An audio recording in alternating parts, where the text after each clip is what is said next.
Hello बच्चों, तो हमारा चैप्टर चल रहा था अकाउंटिंग रेशियोज और साथ में हम अपने प्रैक्टिस पेपर भी कर रहे हैं। तो प्रैक्टिस पेपर 3 के अंदर आपकी प्रॉब्लम है सबसे पहले क्वेश्चन नंबर 3। क्वेश्चन नंबर 3 में लिखा है when a public limited company proposes to increase is subscribed capital. जो पब्लिक लिमिटेड कंपनी है वो अपना सब्सक्राइब्ड कैपिटल इंक्रीज करना चाह रही है, ठीक है। पर वो कैसे इंक्रीज कर रही है? उसने जो शेयर्स इशू करे वो प्रमोटर्स को इशू करेगी या वेंचर कैपिटलिस्ट को या फाइनेंशियल इंस्टीट्यूशंस को। तो उसने सिलेक्टेड ग्रुप्स है उन्हें शेयर इशू कर दी। तो जब सिलेक्टेड ग्रुप्स को हम शेयर इशू करते हैं तो उसे हम क्या बोलते हैं? प्राइवेट प्लेसमेंट ऑफ शेयर्स बोलते हैं। तो इसका आंसर बी होगा क्वेश्चन नंबर 3 का। पेज नंबर 494 पे प्रैक्टिस पेपर 3 है। उसके बाद आपकी प्रॉब्लम है क्वेश्चन नंबर 7। तो क्वेश्चन नंबर 7 के अंदर आपसे पूछा गया सब्सक्राइब्ड शेयर कैपिटल। अगर आपको याद हो कि मैंने आपको शेयर कैपिटल का एक नोट बताया था, उस शेयर कैपिटल का नोट तो बनाने के लिए हमसे नहीं बोला है, पर फिर भी मैं आपको डिटेल में समझा रहा हूं। सबसे पहले आता है ऑथराइज्ड शेयर कैपिटल, दूसरा आता है इश्यूड शेयर कैपिटल और तीसरा आता है आपका सब्सक्राइब्ड शेयर कैपिटल। इसके अंदर दो हेडिंग होती है, फुल्ली पेड अप और दूसरी होती है नॉट फुल्ली पेड अप। और नॉट फुल्ली पेड अप में से आप लेस करते हो कॉल इन अरियर। फिर आता है आपका भार अमाउंट। अब इस क्वेश्चन के अंदर कह रहे हैं कि आपका जो ऑथराइज शेयर कैपिटल है वो तो आपका 5 करोड़ है, रुपीज 5 करोड़। तो 5 lakh equity share of 100 each, 5 crore आपका ऑथराइज हो गया। आपने इशू करे मार्केट में 60,000 शेयर्स, तो 60,000 शेयर्स आपका इशूड शेयर कैपिटल हो गया। 60,000 इंटू 100 कितना हो गया? 60 लाख, ठीक है भाई। और अब आया सब्सक्राइब्ड शेयर कैपिटल। 56,000 लोगों ने शेयर खरीदे, ठीक है भाई। तो उसे हम 56,000 शेयर्स मार्केट में लोगों ने खरीदे हैं, 100 रुपीज का एक शेयर है। अब क्वेश्चन आगे कह रहा है कि एक पर्सन के पास 500 शेयर्स थे और उसने फाइनल कॉल 20 रुपीज की पे नहीं करी, मतलब उसने 80 रुपीज की पे कर दी। तो 56,000 में से 500 ने सारे पैसे नहीं दिए, तो कितनों ने सारे पैसे दिए हैं? 55,500 ने। तो फुल्ली पेड अप के अंदर आप 55,500 इंटू 100 लिखोगे। 55,500 शेयर ऑफ रुपीज 100 ईच, तो यहां पर आ जाएगा 55,50,000। और नॉट फुल्ली पेड अप के अंदर आएगा 500 शेयर्स ऑफ रुपीज 100 ईच, तो 500 इंटू 100 हो जाएगा 50,000। और कॉल इन एरियर आप माइनस करोगे, 500 इंटू 20, 10,000 रुपीज आप माइनस कर दोगे, तो ये 40,000 रुपीज आएगा। इनका सम हो जाएगा आपका 55,90,000। तो ये होगा आपका सब्सक्राइब्ड शेयर कैपिटल। उसके बाद आपकी प्रॉब्लम है क्वेश्चन नंबर कौन सा था? 12। क्वेश्चन नंबर 12 के अंदर लिखा है कि कंपनी ने फॉरफिट करे 1300 शेयर। देखो भाई क्वेश्चन नंबर 12, 1300 शेयर्स आपने फॉरफिट करे, 100 रुपीज का एक शेयर है। पर क्वेश्चन कह रहा है कि आपने सिर्फ 75 ही कॉल्ड अप करे, मतलब जो 25 रुपीज है उस पे डब्बा है वो आप मांग नहीं रहे हो।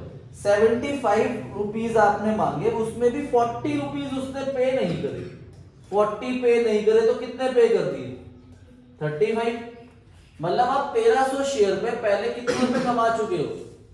आप 1300 रुपए पे 35 रुपीज पर शेयर अर्न कर चुके हो। अब क्वेश्चन आपसे ये पूछ रहा है कि बताओ अब हम इन शेयर को दोबारा जब रीइश्यू करेंगे तो कितने डिस्काउंट पे रीइश्यू कर दे कि हमें कोई लॉस ना हो। आप कितने रुपए पहले कमा चुके हो? 35। तो यही आप मैक्सिमम डिस्काउंट दे सकते हो, ठीक है। अब इस 35 को कंपेयर करना है 100 से। क्यों? क्योंकि उन्होंने लास्ट में फुल्ली पेड अप लिख दिया। अगर वो फुल्ली पेड अप ना लिखते इस एमसीक्यू के अंदर, तब आप इसे 75 से ही कंपेयर करते। तो 75 रुपीज एक शेयर का, 35 पहले आ गए तो कितने में रीइश्यू कर सकते थे? 40 रुपीज में, ताकि कोई लॉस ना हो। पर यहाँ पर उन्होंने बोल दिया कि फुल्ली पेड अप, तो किससे कंपेयर करना है? 100 से। तो 100 में आप 35 रुपीज पहले अर्न कर चुके हो, तो अब आप मैक्सिमम डिस्काउंट 35 ही दे सकते हो। तो आप कितने रुपए में रीइश्यू कर सकते हो इसको? 65 रुपीज में रीइश्यू कर सकते हो। तो 12 का आपका आंसर हो जाएगा बी ऑप्शन। ठीक है, और कोई प्रॉब्लम है सैंपल पेपर के अंदर? देखो भाई, अगर अभी तक किसी का सैंपल पेपर 2 या सैंपल पेपर 3 नहीं हुआ प्रैक्टिस पेपर, तो आपके पास कल तक का ऑप्शन है, आप प्रैक्टिस पेपर 2 और प्रैक्टिस पेपर 3 कर लो। ठीक है, आज मैं आपको कोई प्रैक्टिस पेपर होमवर्क में नहीं दे रहा हूं, पर इसके बाद में कल के बाद इस प्रैक्टिस पेपर 1 और 2 की प्रॉब्लम नहीं लूं, सॉरी 2 और 3 की प्रॉब्लम नहीं लूंगा। आज मैं जो आपको होमवर्क दे रहा हूं रिवीजन का, वो आपको दे रहा हूं पार्टनरशिप की बुक से, डिसोल्यूशन वाली बुक से। तो उसमें आपको होमवर्क में क्या करना है, अगर आप ये होमवर्क नहीं करोगे तो आपकी पार्टनरशिप स्ट्रांग नहीं होगी। ठीक है भाई, अब ध्यान से देखो, डिसोल्यूशन चैप्टर के अंदर आपको होमवर्क में क्या करना है, आपकी बुक का है पेज नंबर 7.4 में आपको सिर्फ एमसीक्यू करना है क्वेश्चन नंबर 12 से लेके 18 तक। ये एमसीक्यू करना है क्वेश्चन नंबर 12 से लेके 18 तक, और एक क्वेश्चन 17 और एक क्वेश्चन नंबर 37 करना है। उसके बाद डेथ ऑफ अ पार्टनर के अंदर आपको एमसीक्यू करने हैं 7 से लेके 13 तक, और क्वेश्चन नंबर 18 और 32 करना है। ठीक है भाई, और एडमिशन ऑफ अ पार्टनर। देखो ये 3 चैप्टर मैंने क्यों लिए, क्योंकि ये तीनों चैप्टर आपके 100% आएंगे एग्जाम में, कोई चॉइस नहीं होनी, कुछ नहीं होने। एडमिशन के अंदर आपको क्वेश्चन नंबर 5 से लेके 14 तक एमसीक्यू करना है, और एक क्वेश्चन 36 और एक 72 करना है आगे लॉन्ग का। ठीक है, 6 आपको क्वेश्चंस दिए हैं, और बाकी लगभग 15 या 20 आपके इन तीनों चैप्टर के एमसीक्यू। ओके, तो ये आपको करके आना है कल तक। हाँ जी, तो ये आपको होमवर्क करना है। सैंपल पेपर अब आपको मैंने नहीं दिया। अब हम अपनी अकाउंटिंग रेशियो पे आते हैं। अकाउंटिंग रेशियो में मैंने कल आपको लिक्विडिटी रेशियोज का होमवर्क दिया था। अगर उसमें एक इलस्ट्रेशन 12 का सी पार्ट आप प्रॉब्लम पूछ रहे हो, तो आओ क्वेश्चन नंबर 12 के सी पार्ट पे, पेज नंबर 5.20। ठीक है, ध्यान से रीड करो। कह रहे working capital of a company is 30,000। Working capital 30,000 है। वर्किंग कैपिटल का फॉर्मूला याद है? Current asset minus current liability is equal to 30,000 है हमारे पास, और करंट रेशियो 2.5 रेशियो दे रखी है। कह रहे कैलकुलेट करो वैल्यू करंट एसेट की, करंट लायबिलिटी की, एसिड टेस्ट रेशियो, और इन्वेंट्री आपको 26,000 रुपीज दे रखी है। ठीक है भाई, तो पहले ना हम इनके फॉर्मूले लिख लेंगे। वर्किंग कैपिटल जो हमें दिया हुआ है वो कितना दिया हुआ है? 30,000 रुपीज दिया हुआ है। जरा ध्यान से देखना, वर्किंग कैपिटल 30,000 है, करंट रेशियो 2.5 रेशियो 1 है, और हमें इन्वेंट्री दी हुई है 26,000। ये 3 डिटेल हमें दी हुई है, और वो कह रहा है कि करंट एसेट बताओ, करंट लायबिलिटी बताओ, और एसिड टेस्ट रेशियो मतलब क्विक रेशियो, लिक्विड रेशियो पूछा। ठीक है, अब ये 2 फॉर्मूले हैं देखो हमारे पास, मैंने इन दोनों को लिख लिया। Current asset minus current liability 30,000, और इधर current asset upon current liability 2.5। अब इससे एक इक्वेशन बना ली, करंट लायबिलिटी इधर जाके मल्टीप्लाई हो गया, तो current asset is equal to 2.5 current liability. तो अब मेरे पास करंट एसेट की वैल्यू आ गई 2.5 ऑफ करंट लायबिलिटी। तो इस इक्वेशन को मैं इसमें पुट कर दूंगा। यहां करंट एसेट जगह मैं क्या लिख दूंगा? 2.5 करंट लायबिलिटी। तो 2.5 current liability minus current liability 30,000, तो 1.5 करंट लायबिलिटी है, 1.5 से डिवाइड हो गया, तो करंट लायबिलिटी आ गई मेरे पास कितनी? 20,000। अब जब करंट लायबिलिटी आ गई, उसे इस फॉर्मूले में रख दूंगा, तो मेरी करंट एसेट कितनी आ जाएगी? 50,000। 20,000 इंटू 2.5। अब उन्होंने ना हमसे तीसरी चीज पूछी है, quick ratio, acid test ratio या लिक्विड रेशियो। उसके लिए मुझे चाहिए लिक्विड एसिड, इसीलिए इन्होंने इन्वेंट्री दी है। अगर मैं करंट एसिड, कल मैंने फॉर्मूला बताया था लिक्विड एसिड का, क्या था? Current asset minus inventory minus prepaid expense. अब प्रीपेड एक्सपेंस नहीं है तो इसे 0 मानेंगे।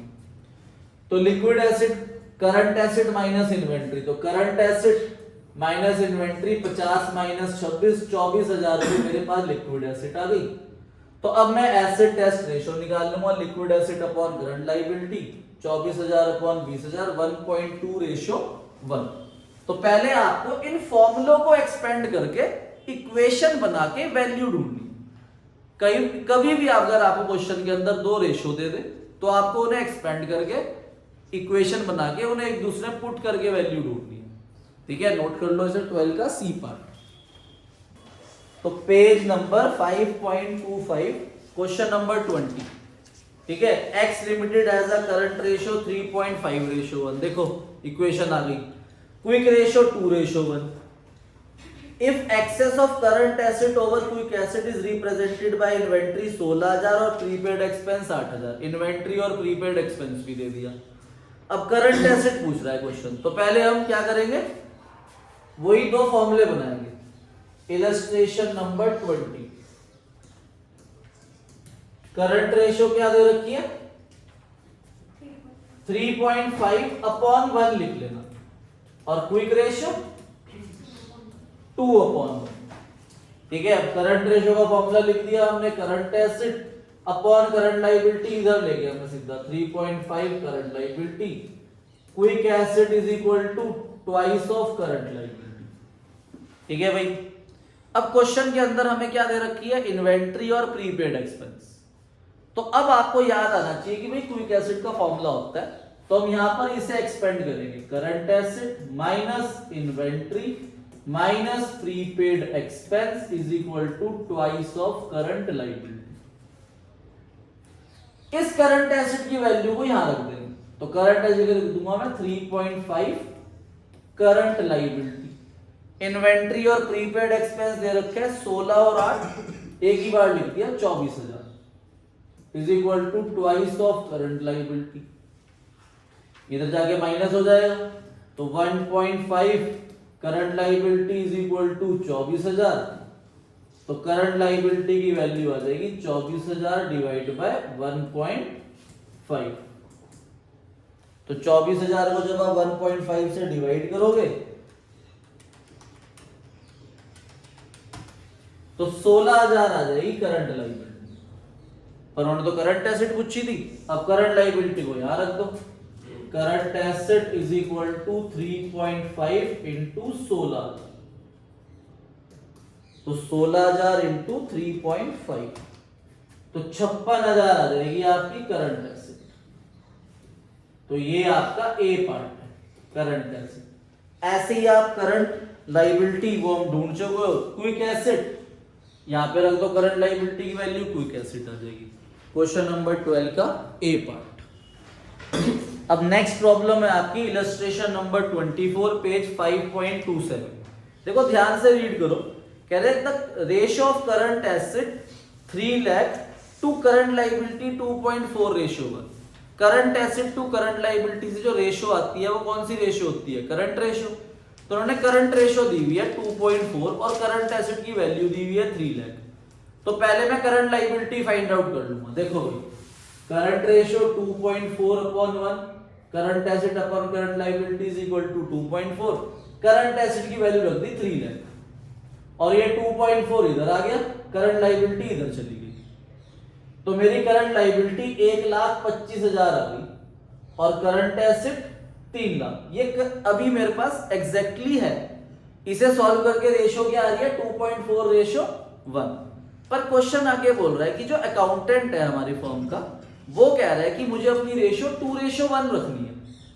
तो मैं ऐसा क्या चेंज करूं करंट लायबिलिटी और करंट एसेट में कि इन्हें सॉल्व करके मेरी रेशियो क्या बैठे, 2:1। तो देखो क्वेश्चन में लाइन लिखी हुई है, the firm is interested to maintaining current ratio 2:1 by acquiring some current asset on credit.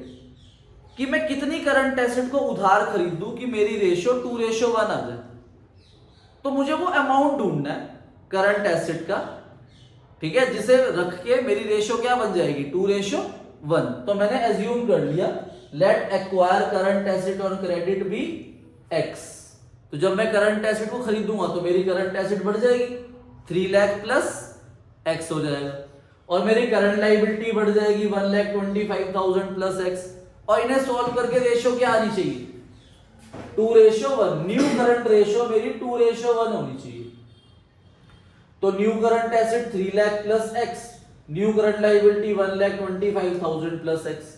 इसे सॉल्व करेंगे तो हमारी x की वैल्यू आ जाएगी 3 लाख प्लस x, ये इधर जाके मल्टीप्लाई हो जाएगा 2,50,000 प्लस 2x।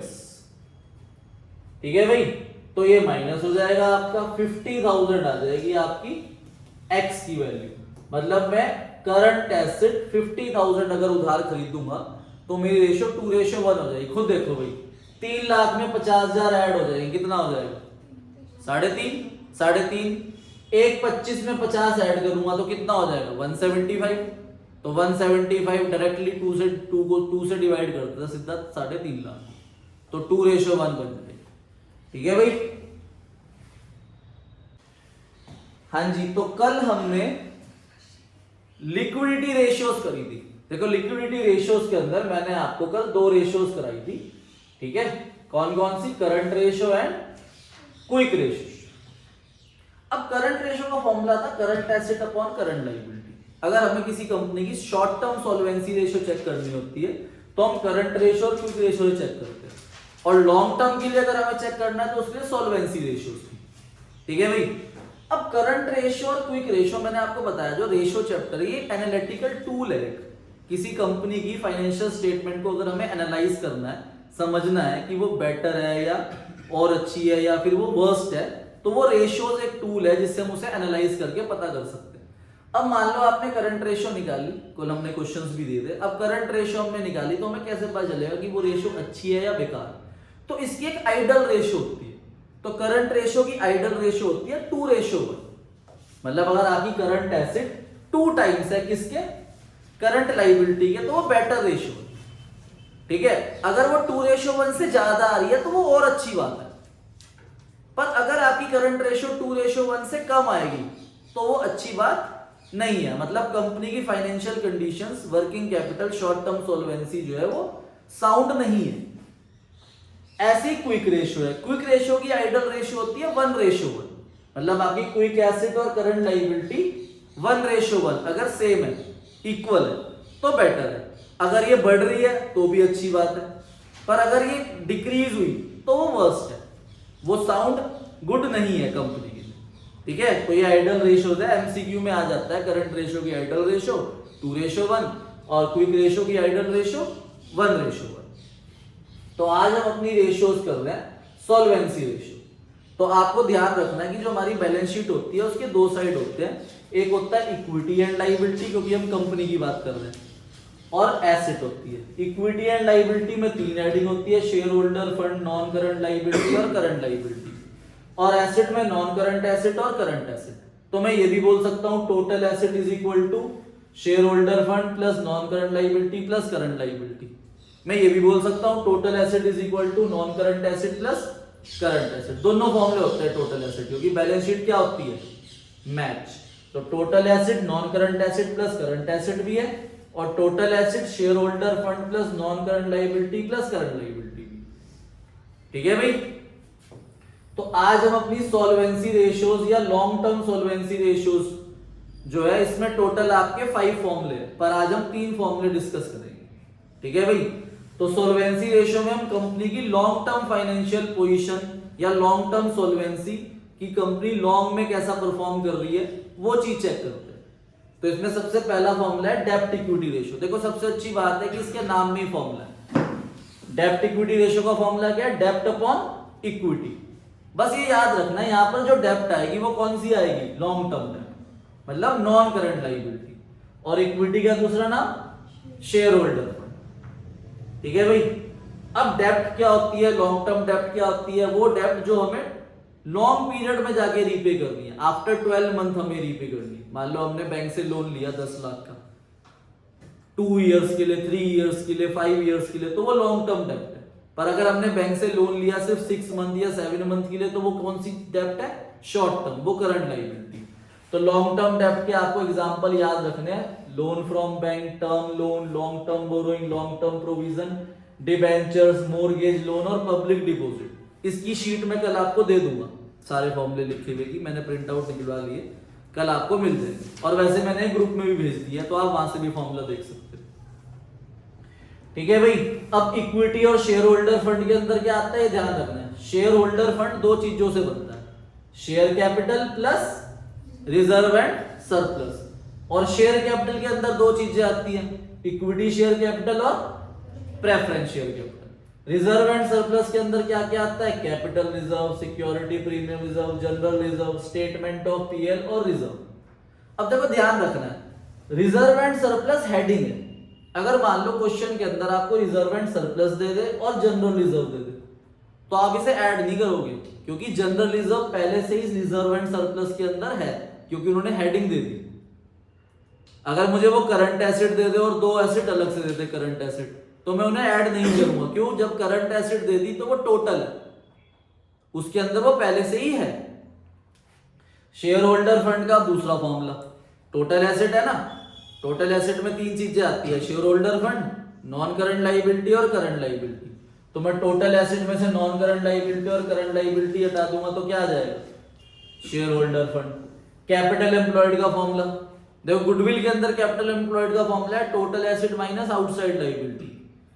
यहाँ पे कैपिटल एम्प्लॉयड का फॉर्मूला है shareholder fund plus non current liability, या फिर दूसरा formula total asset minus current liability.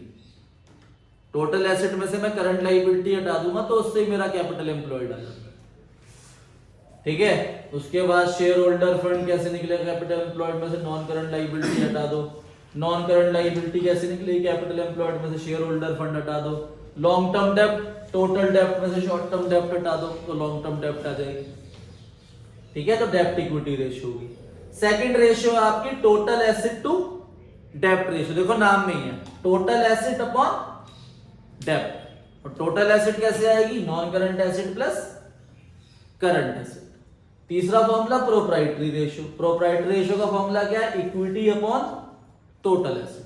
तो ये तीन फॉर्मूले हमने आज डिस्कस करने हैं और इनके क्वेश्चंस करने हैं। तो अब आ जाओ अपने बुक में अनसॉल्व्ड क्वेश्चन, क्वेश्चन नंबर 28 पे, पेज नंबर 5.139। तो क्वेश्चन नंबर 28 पेज 5.139 सबसे पहले रीड करो ध्यान से। क्या कह रहा है क्वेश्चन?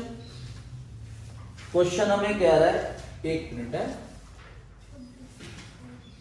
देखो ये तीन रेशियो सॉल्वेंसी की हमने पढ़ी है, डेप्ट equity ratio, total asset to डेप्ट रेशियो और प्रोप्राइटरी रेशियो, ये तीन फॉर्मूले। क्वेश्चन नंबर 27 पे आ जाओ, सर अपनी बुक 27 पे आओ। सबसे पहले क्या लिखा है, from the following ascertain डेप्ट इक्विटी रेशियो। तो डेप्ट मींस कौन सी डेप्ट, लॉन्ग टर्म डेप्ट, और equity means share holder fund. तो अब हमें जो डेप्ट देखनी है इस क्वेश्चन के अंदर वो सिर्फ लॉन्ग टर्म डेप्ट देखनी है। और इक्विटी का फॉर्मूला क्या था, share capital plus reserve and surplus. तो देखो इस क्वेश्चन के अंदर सबसे पहले शेयर कैपिटल है 6 लाख, कैपिटल रिजर्व है 3,20,000, जनरल रिजर्व है 60,000 एंड प्रॉफिट एंड लॉस का बैलेंस है 1,40,000। तो इन चारों के सम से मेरा क्या आ जाएगा, इक्विटी। तो देखो इक्विटी के लिए मैंने share capital plus capital reserve plus general reserve plus PL ले लिया। और डेप्ट के लिए कौन सी डेप्ट लेनी है, लॉन्ग टर्म डेप्ट। तो उसके लिए मेरे पास सिर्फ डिबेंचर, लॉन्ग टर्म लोन और लॉन्ग टर्म प्रोविजन है। तो डिबेंचर दे रखे हैं 5 लाख रुपीस, ठीक है, और 10% लॉन्ग टर्म लोन है 3,40,000 और लॉन्ग टर्म प्रोविजन है मेरे पास 1,12,000। तो इनका सम कर देंगे, 5 और 3 8 और 1 9, 9,52,000 अपॉन में 6 और 3 9 9 10 11 11,20,000। तो इसे आप डिवाइड करोगे तो आपकी डेप्ट इक्विटी रेशियो आ जाएगी। ओके, हाँ जी, तो ये आप इसे डिवाइड करोगे तो आपकी रेशियो आ जाएगी। ठीक है भाई, अब ये रेशियो 2:1 या 2:1 से ज्यादा आ रही है तो वो अच्छी बात है, अगर 2:1 से कम आ रही है तो वो गलत बात है कंपनी के पॉइंट ऑफ व्यू से। अगर हम उसे एनालाइज कर रहे हैं तो आप बोलोगे भी डेप्ट equity ratio is not good, तो कंपनी की फाइनेंशियल पोजीशन अच्छी नहीं है। तो अब क्वेश्चन नंबर 28 पे आओ। देखो क्वेश्चन नंबर 28 में जब हमने पहली लाइन रीड करी, balance sheet of X limited show the following information as at 31 March 2023। तो इसमें बताया ही नहीं कौन सी रेशियो निकालनी है स्टार्टिंग में। तो अब हमने एंड में पढ़ा, तो एंड में बस ये लिखा है calculate ratio indicating the long term and short term financial position of the company. मतलब लॉन्ग टर्म की भी बतानी है, शॉर्ट टर्म की भी बतानी है। मतलब इसके अंदर हमें डेब्ट इक्विटी रेशियो भी निकालनी है और करंट रेशियो भी निकालनी है। डेब्ट इक्विटी रेशियो का फॉर्मूला डेब्ट अपॉन इक्विटी, करंट रेशियो का formula current asset upon current liability. तो अब हमने पीछे क्वेश्चन पढ़ा, तो वहां पर हमारे पास शेयर कैपिटल है, रिजर्व एंड सरप्लस। देखो हेडिंग क्या आ गई, रिजर्व एंड सरप्लस। तो अब इसके नीचे जनरल रिजर्व भी दे रखा है, तो हम जनरल रिजर्व को नहीं लेंगे। क्यों? क्योंकि हमें पहले ही हेडिंग दे दी रिजर्व एंड सरप्लस। तो शेयर कैपिटल और रिजर्व एंड सरप्लस के सम से मेरे पास इक्विटी आ जाएगा, मतलब शेयर होल्डर फंड आ जाएगा। और लॉन्ग टर्म डेब्ट के लिए क्वेश्चन में लॉन्ग टर्म लोन और पब्लिक डिपॉजिट दिया हुआ है, तो लॉन्ग टर्म लोन और पब्लिक डिपॉजिट से डेब्ट आ जाएगी। तो 50 लाख रुपीज आपकी डेब्ट हो गई और इक्विटी 25 लाख, तो 2:1 हो गई। मतलब कंपनी की फाइनेंशियल कंडीशन ठीक है, ठीक है, साउंड गुड है। क्योंकि देखो 2:1 है आइडल रेशियो इसकी, डेब्ट इक्विटी रेशियो की। अगर ये इससे कम आएगी तो भी अच्छी बात है, ज्यादा आती तो फाइनेंशियल पोजीशन कंपनी की अच्छी नहीं होती। अब आगे दे रखी है करंट रेशियो, इसके लिए मुझे डायरेक्टली करंट एसेट भी दे रखा है 16 लाख, करंट लायबिलिटी भी दे रखा है। अब ये 1.6:1 आई, देखो ये कम आई 2:1 से, तो ये 2:1 से कम आई, तो इसका मतलब कंपनी की जो शॉर्ट टर्म फाइनेंशियल पोजीशन है वो अच्छी नहीं है। कंपनी के पास वर्किंग कैपिटल कम है, वर्किंग कैपिटल रेशियो, क्योंकि इसकी आइडल रेशियो 2:1 है। अगर ये ज्यादा आएगी तो वो अच्छी बात है, अगर ये कम आ रही है तो वो गलत है। ठीक है, नोट कर लो इसे। अब बेटा क्वेश्चन पे आ जाओ आप। नेक्स्ट क्वेश्चन नंबर 36 करते हैं हम, जिसके अंदर हम टोटल एसेट टू डेब्ट रेशियो निकालते हैं। ठीक है भाई, टोटल एसेट टू डेब्ट रेशियो क्वेश्चन नंबर 36। तो क्या लिखा है, from the following information calculate total asset to डेब्ट रेशियो। अब टोटल एसेट मींस क्या होता है, non current asset plus current asset, एक तो ये हो गया। और दूसरा क्या बताया था टोटल एसेट का formula, share holder fund plus non current liability plus current liability, क्योंकि बैलेंस शीट मैच होती है। तो हमें देखना है कि हमें टोटल एसेट कैसे मिल रहे हैं, क्योंकि जब मैंने क्वेश्चन 36 पढ़ा तो मुझे इसमें एसेट का एक भी नाम नहीं मिला, मुझे सारी लायबिलिटी वाली साइड मिल गई। देखो सबसे पहले 8% डिबेंचर है, लोन फ्रॉम बैंक है, शॉर्ट टर्म बोरोइंग है, शेयर कैपिटल और रिजर्व एंड सरप्लस। तो ये मुझे share capital reserve and surplus से क्या आता है, शेयर होल्डर फंड। पीएल नहीं लेंगे क्योंकि रिजर्व एंड सरप्लस हेडिंग दे दी। उधर 8% डिवेंचर और लोन फ्रॉम बैंक से क्या आता है, नॉन करंट लायबिलिटी, और शॉर्ट टर्म बोरोइंग से करंट लायबिलिटी। तो टोटल एसेट का फॉर्मूला हो गया share holder fund plus non current liability plus current liability. और डेप्ट में हमें कौन सी डेप्ट लेनी होती है, लॉन्ग टर्म डेप्ट, वो 8% डिवेंचर और लोन। तो शेयर होल्डर फंड के लिए मैंने शेयर कैपिटल और रिजर्व एंड सरप्लस का सम कर लिया, नॉन करंट लायबिलिटी के मैंने 8% डिवेंचर और लोन ले लिया, और करंट लायबिलिटी मेरे पास शॉर्ट टर्म बोरोइंग। तो इनके सम से मेरी क्या आ जाएगी, टोटल एसेट्स। और डेब्ट में मेरे पास 8% डिवेंचर और लोन। अब इनका सम कर देंगे, 20 + 5 25 लाख, 25 लाख प्लस 40 65 लाख, 65 लाख प्लस 8 73,60,000 आपकी टोटल एसेट आ जाएगी।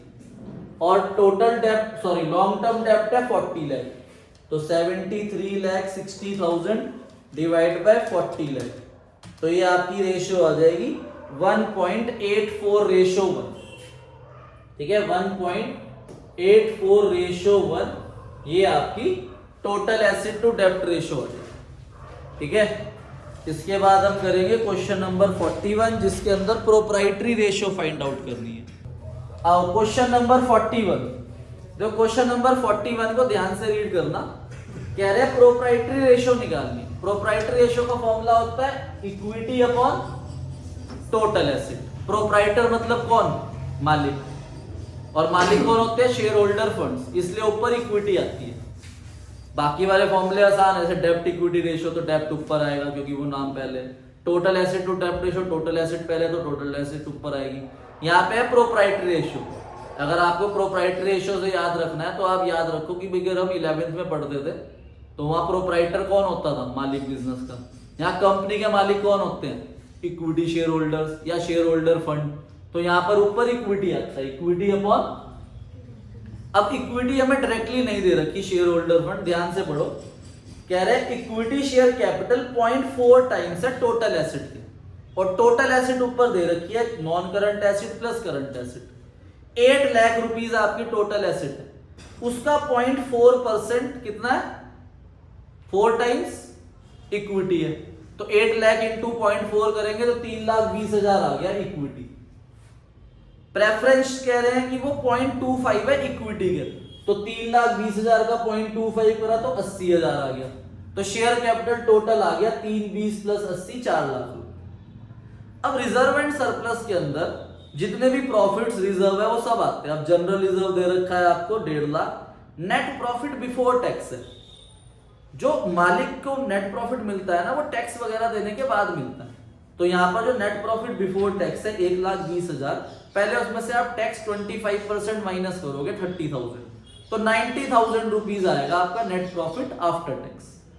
ठीक है, तो general reserve plus net profit after tax से आपका रिजर्व एंड सरप्लस आ जाएगा, तो share capital plus reserve and surplus से इक्विटी आ गई, टोटल एसेट से डिवाइड करेंगे तो 0.8:1 आपकी कौन सी रेशियो आ जाएगी, प्रोप्राइटरी रेशियो।